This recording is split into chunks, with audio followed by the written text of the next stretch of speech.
You know that feeling when you're watching something that's supposed to be perfectly normal, but your stomach tells you it's not? That's what happened to me on a Tuesday. A grey, wet Tuesday in London, when the sky looks like old dishwater and the tourists are all wearing the same plastic ponchos. I was just there to get a photo for my mum. She loves the pageantry. The big hats. The silence of those men in red. But what I saw that morning, Mum wouldn't believe me even if I showed her the video. 2. Set up. It was about 11:15. The changing of the guard was in full swing. If you've never seen it, imagine the most choreographed silence you've ever heard. Thousands of people, Japanese schoolgirls, American families, a few old blokes with pint glasses in their hands, all crushed against the gold gates of Buckingham Palace. The rain was coming down sideways, but nobody left. That's the power of this place. You stand in the cold because this is what Britain is supposed to feel like. I was near the Canada Gate, wedged between a woman eating a pasty and a man who kept checking his phone for stock prices. The band was playing something slow. A march I didn't recognize. The new guard was marching in from Wellington Barracks, their bareskins dripping wet, faces like stone. And then I saw him. Not the new guard. Not the old guard. Him. He was standing about 30 feet from the palace railings, dressed in a long black coat that didn't fit the weather, too thin, like something from a movie. He had no umbrella. His hair was dark and messy, plastered to his forehead. He wasn't watching the guards. He was watching the people watching the guards. That should have been my first clue. 3. Build tension. Most people at the changing of the guard look bored within 5 minutes. You see them yawning, checking their phones, trying to find a better angle for a selfie. But this man, he was completely still. Not tourist still. Not even guard still. He was the kind of still you see in someone who's making a decision that will ruin the rest of their life. I remember thinking, he's going to do something stupid. A little girl near me dropped her stuffed corgi. Her dad bent down to pick it up. And, in that tiny distraction, the man in the black coat started walking. Not fast. Not slow. Deliberate. Like he was counting his steps. He walked straight toward the palace gates. Straight toward the line of police tape that everyone knows not to cross. The tourists parted for him without realizing it, the way water parts around a stone. He didn't push anyone. He just moved. I heard a woman whisper, "Is he lost?" No. He wasn't lost. He stopped exactly 1 foot from the tape. One of the Metropolitan Police officers, a young guy, red-faced from the cold, stepped forward. I couldn't hear what he said, but I saw his hand go up. "Stop right there, sir." The man in black didn't stop. He lifted his chin. Looked past the officer. Past the gates. Past the courtyard. He looked at the balcony. You know the one. The one where the family stands during jubilees. He stared at it like it owed him something. Then, he spoke. Not loud. But, in that strange way where the rain and the crowd noise just stopped. Like London itself wanted to hear. I am not here to take the crown. The police officer blinked. So did I am here to return it. For climax, nobody knew what to do. That's the truth of it. The changing of the guard kept going. The old guard marched off, the new guard took their positions, but all eyes were on this man. Even the guards themselves. You could see one of them, a young soldier with a thin mustache, tilt his head just a fraction of an inch. The police officer tried again. "Sir, you need to step back behind the," I said. The man interrupted, and his voice cracked just a little. "I am not here to take. I am here to refuse." He reached into his coat. I heard someone gasp. A man behind me said, "Oh God, he's got a," but it wasn't a weapon. It was a piece of paper. Old paper. Yellowed at the edges, like something from a library basement. He unfolded it carefully, like it was a living thing, and held it up to the officer. "This is the original Act of Settlement. 1701, do you know what it says?" The officer shook his head. He was reaching for his radio now.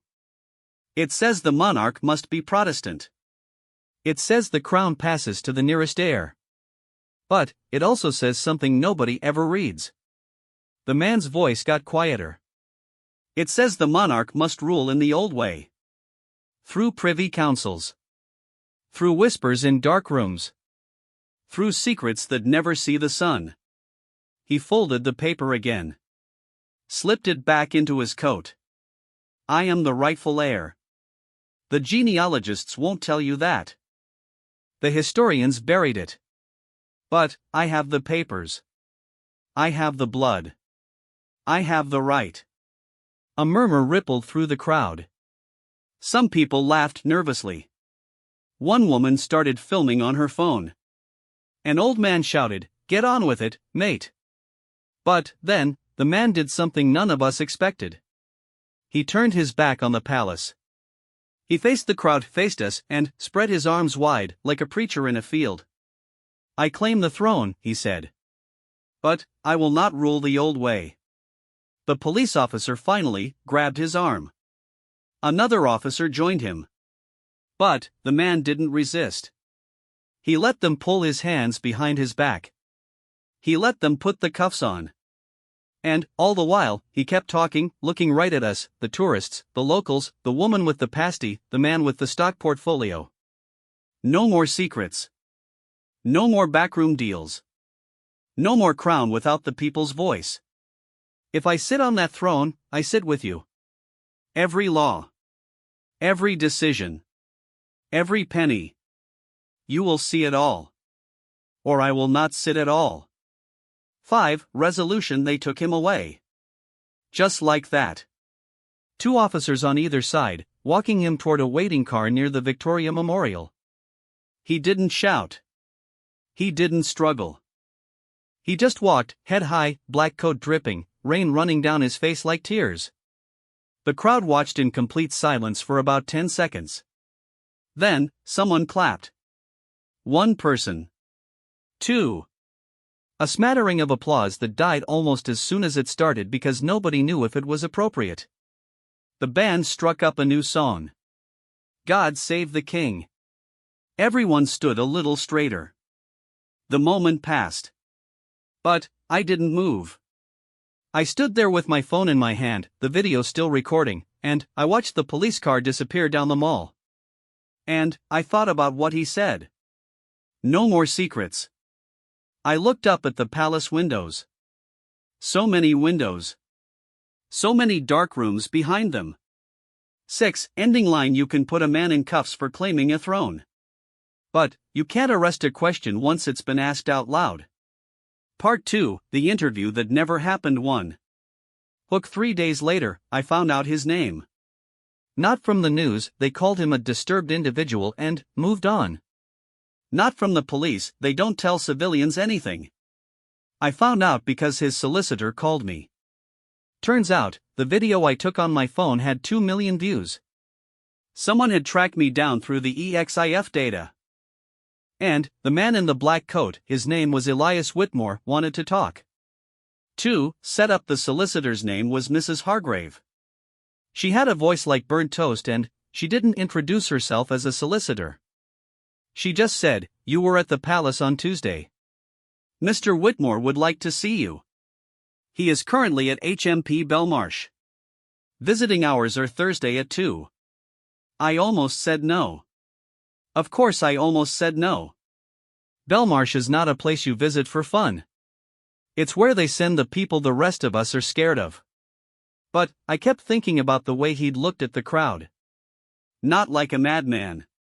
Like a man who had practiced that speech 1,000 times in a mirror. So I went. The rain had stopped by Thursday, but the sky was still that same dishwater gray. Belmarsh is in Thamesmead, which is not a place you go unless you have to. Concrete buildings. Barbed wire that curls like old vines. A smell in the air that's half river water, half something else. I signed in. Gave up my phone. Walked through 3 doors that clanged shut behind me like punctuation marks. 3. Build tension. The visiting room was exactly what you'd expect.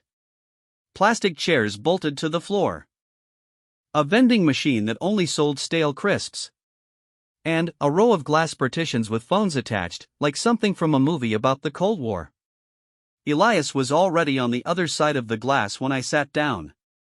He looked different without the coat. Smaller. Thinner. His hair was still messy, but now it looked less like a choice and more like exhaustion. He was wearing a gray sweatshirt with a number on the back. His hands were folded on the little metal ledge in front of him. He picked up the phone. "So did I, you came," he said. His voice was hoarse. Not from yelling. From not talking. "You asked," I said. He smiled. It was a strange smile, not happy, not sad. Tired. Like someone who had been smiling at the wrong moments for a very long time. "Did you bring the video?" he asked. "It's on my phone. They took it at the front desk." "Good. I don't want to see it anyway. I already know what I look like." He paused. "I look like a fool." I didn't say anything. That felt like the right choice. "But here's the thing," he said, leaning closer to the glass. His breath fogged it a little. "A fool can tell the truth.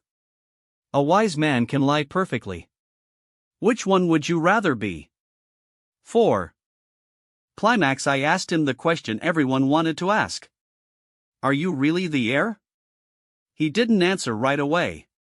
He looked over his shoulder, at the guard standing by the door, then back at me.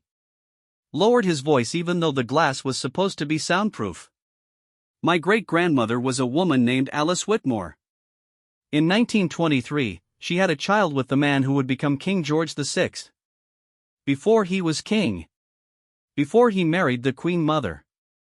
When he was just a shy young man with a stutter and no hope of the crown." I felt my stomach drop. Not because I believed him, but because of the way he said it. No drama. No performance. Just a man reciting a fact as boring as his own birthday. The child was a boy. My grandfather. The royals paid Alice to disappear. They gave her a house in Canada. A pension. And a document that said she would never speak of it again. But she kept one thing. He reached into the pocket of his sweatshirt, the guard didn't stop him, so it must have been allowed, and pulled out a photograph. Pressed it against the glass. I leaned in. It was an old black and white. A woman in a flapper dress, laughing, holding a baby. And, standing next to her, hand on her shoulder, was a young man with kind eyes and a weak chin. The Duke of York. The future George VI. "That's not proof," I said. "That's just a picture." Elias nodded. "You're right.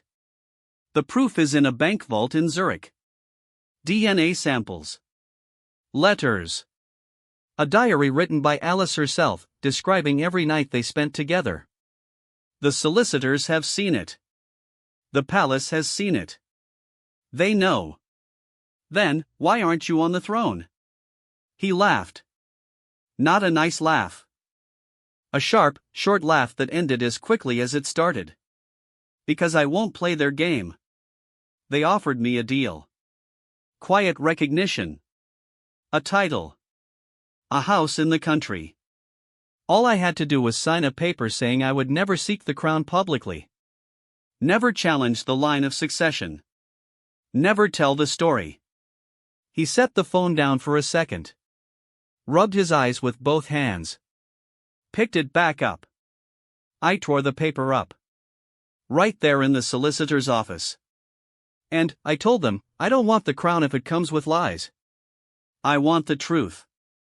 Or nothing. 5. Resolution. The guard shifted his weight. That was the signal. 5 minutes left. I asked my last question. What happens now? Elias looked at me through the glass. For the first time, I saw something behind his eyes that wasn't exhaustion or bitterness. It was hope. The stupid, fragile kind. Now I wait. The palace will try to make me disappear. They'll call me mentally ill. They'll leak stories to the tabloids. They'll do everything except answer the question. He stood up. The guard moved toward him. But, you, he said, pressing one hand flat against the glass. You saw me. You filmed me. You came here. So you tell them. Tell them I'm not asking for a crown. I'm asking for a country that doesn't worship secrets. The guard took his arm. Elias didn't resist. He just kept his eyes on me until the door closed behind him. 6. Ending line. I sat there for a long time after he left, holding a dead phone against my ear, listening to nothing. And, I realized, the most dangerous thing in that room wasn't a man who claimed a throne. It was a man who refused to lie for one. Part 3, The Palace Breathes One. Hook. A week later, something strange happened. The tourists stopped coming. Not all of them. But, enough. The pavement in front of Buckingham Palace, usually so crowded you can't see the cobblestones, had empty spaces. Real ones. You could walk from the Victoria Memorial to the gates without saying excuse me once. And, the guards? They were different too. 2. Setup. I went back on a Sunday. Not for a story this time. Just because I couldn't stop thinking about Elias. His face against the glass. His hands folded like he was praying. The weather had finally turned. Pale blue sky. Cold sun that didn't warm anything but looked nice in photos. A few families with kids in strollers. A couple of old women feeding the pigeons. Normal London. The kind of normal that feels like a lie. But the atmosphere was off. You know how a room feels after a fight? When everyone is being polite but nobody is breathing right? That was the palace. The building itself. I stood by the gates and watched the guard change shifts. 2 soldiers. One leaving, one arriving. They did the ritual, the stamp, the turn, the silent handover, but something was missing. The snap of it. The precision. One of them blinked. I'd never seen a royal guard blink before. 3. Build tension. A man next to me said to his wife, they look nervous. She shushed him. But she didn't disagree. I watched the new guard take his position outside the palace doors. He was young. Maybe 20. His bearskin looked slightly too big for his head, like a costume in a school play. His eyes kept moving. Left. Right. Left again. Not the usual 1,000-yard stare. He was watching. Then, I noticed the windows. 3rd floor. 2nd from the left.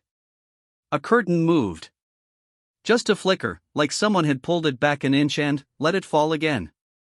I stared at that window for a full minute. Nothing else moved. But, I felt it. Someone was up there.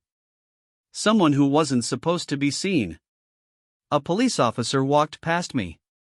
Not one of the palace guards, a regular Met officer, high-vis vest, coffee in hand.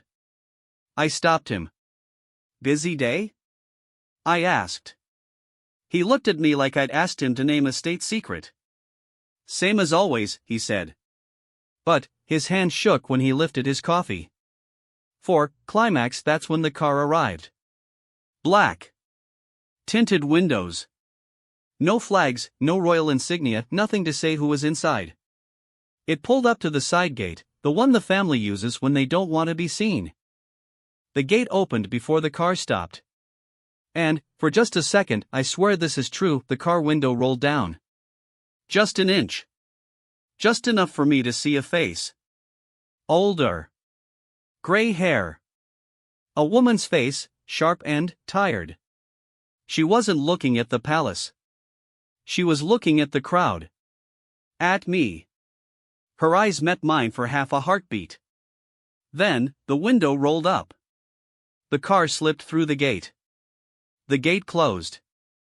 I stood there with my heart in my throat. Because I knew that face. Everyone knows that face. But, she wasn't supposed to be there. Not on a Sunday. Not without announcement. Not looking at the crowd like she was searching for someone. Or like she was afraid of someone. 5. Resolution. The band started playing again. The tourists took photos. The guards stood still. Everything went back to the way it was supposed to be. But I couldn't shake it. That face. That look. I walked back toward the mall, past the empty benches, past the closed gift shops. And I saw something on the ground near the statue of Queen Victoria. A piece of paper, folded into a square, damp from the morning dew. I picked it up. It was a printout. A family tree. Hand-drawn, not from a book. Names in black ink, dates in red. And, at the bottom, circled in blue pen, a name I hadn't seen before. Alice Whitmore. B. 1902. D. 1987. Below it, in the same blue pen, 2 words, she existed. 6. Ending line. Someone had been there before me. Someone who wanted the world to know that Elias wasn't making it up.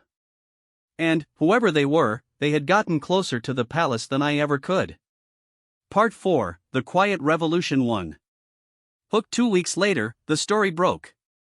Not because of me. Not because of Elias. Because of a gardener. A man who trimmed hedges at Kensington Palace for 23 years went to the Daily Mail with a story about a locked room. A room in the basement. A room that wasn't on any blueprint. And, when he asked about it, they transferred him to a different palace. Then, they fired him. So he talked. 2. Set up. I read the article on my phone at 6 a.m., still in bed, still half asleep. The headline was Classic Mail, Royal Secrets in the Basement? EX Gardener speaks. But, the story underneath was different. Quiet. Careful. The gardener, his name was Terry, didn't claim to know what was in the room. He just said it existed. And, that once, when the lock was left open by accident, he saw boxes. Old boxes. The kind with ribbons and wax seals. Like something from a Victorian novel, he said.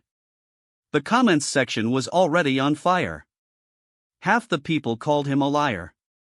The other half said they'd always known. And, a very few, mentioned Elias by name. That was the first time the public connected him to anything real. 3. Build tension. I called Mrs. Hargrave, the solicitor. She didn't pick up. I called the prison. They said Elias was not accepting visitors. So I did what any normal person would do. I went back to the palace. This time, the crowd was different. Not smaller. Louder. There were people with signs now. Not many, maybe 20 or 30, but they were there. Truth, not thrones. Who was Alice? We don't need kings, we need answers. A young woman with a megaphone was trying to start a chant. Nobody joined in. But nobody told her to stop either. I saw the police had set up new barriers. Metal ones. The kind they use for protests. And, behind the barriers, standing in a loose line, were 6 royal guards. Real ones. Rifles. Bearskins. The whole thing. But, here's what got me, they weren't looking at the protesters. They were looking at the palace. For, climax at exactly noon, the palace released a statement. It wasn't on the news. It wasn't on social media. It was handed to a single reporter from the BBC who had been waiting by the gate since dawn. The reporter read it aloud to the crowd. Buckingham Palace acknowledges that historical records are occasionally incomplete. The current royal family is committed to transparency where appropriate. No further comment will be made at this time. Someone in the crowd shouted, "That's not an answer." Someone else shouted, "That's a confession." And, then, I still don't know why the guards did something I have never seen before. They turned. All 6 of them. In unison. They turned their backs to the crowd and faced the palace doors. Not a drill. Not a command. They just did it. A woman next to me started crying. Not loud crying. Silent tears running down her cheeks. I asked if she was okay. She pointed at the guards. They're confused, she whispered. They're supposed to protect the crown. But they don't know who the crown belongs to anymore. 5. Resolution. The crowd dispersed slowly. No violence. No arrests. Just a lot of people walking away with their heads down, looking at their phones, refreshing the news, hoping for something that wasn't going to come. I stayed until the last protester left. Until the only sounds were pigeons and traffic. Then, I walked to the same spot where Elias had stood 3 weeks ago. The spot where he'd pulled out the yellowed paper. I stood there for a long time, looking up at the balcony. And I thought about what he said. If I sit on that throne, I sit with you. I don't know if he's really the heir. I don't know if Alice Whitmore really existed. I don't know if the basement room is full of secrets or just old furniture. But, I know this, a man who asks for nothing but the truth has more power than a king who asks for everything. 6. Ending line. The palace didn't crumble.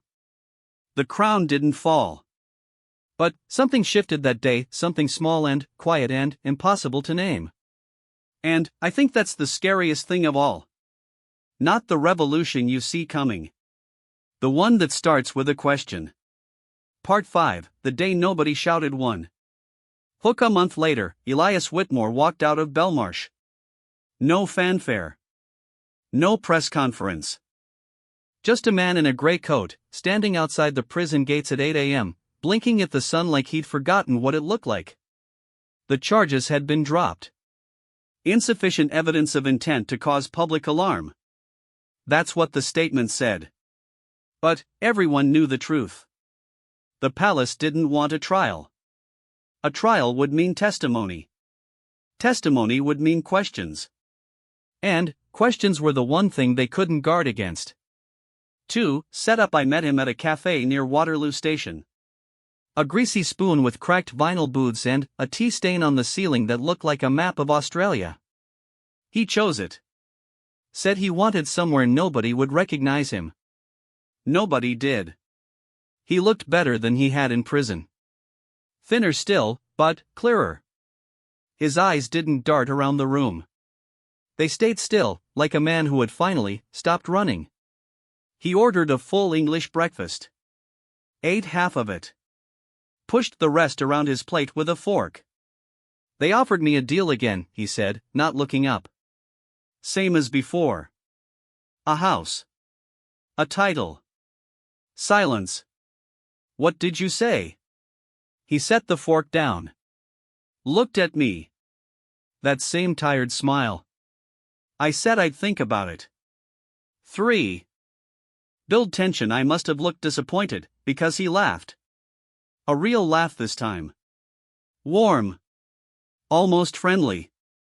You thought I'd say no again, he said. That I'd go back to the palace gates with another speech.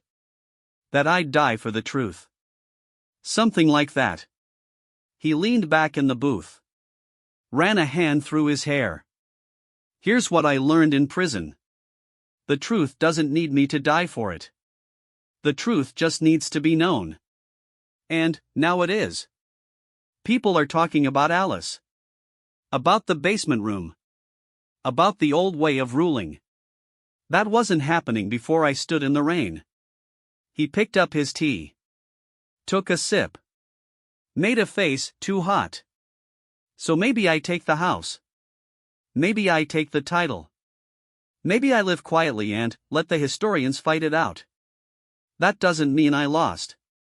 It means I made them negotiate. For climax, I asked him the question I'd been saving for months. Do you really want the throne? He didn't answer right away. He looked out the window at the people walking past. A woman with a pram. A man talking on his phone. A kid on a scooter, weaving between legs. No, he said finally. I don't want the throne. I never did. Then, why? He turned back to me. His eyes were wet. Not crying. Just wet. Because someone had to say it. Someone had to stand in front of that building and say, "This is not working." The monarchy is a beautiful lie. But it's still a lie. And lies only survive as long as everyone pretends. He wiped his eyes with the back of his hand. I pretended for 37 years. I kept the secret. I stayed quiet. I watched my mother die without telling anyone who she really was. And then, one day I woke up and I thought, I don't want to pretend anymore. Even if it costs me everything. 5. Resolution. We sat in silence for a long time after that. The waitress came by. Refilled our teas. Didn't ask if we wanted anything else. Finally, Elias stood up. Put on his grey coat. Left a £20 note on the table for a breakfast that cost £8.50. What will you do now? I asked. He shrugged. Go home.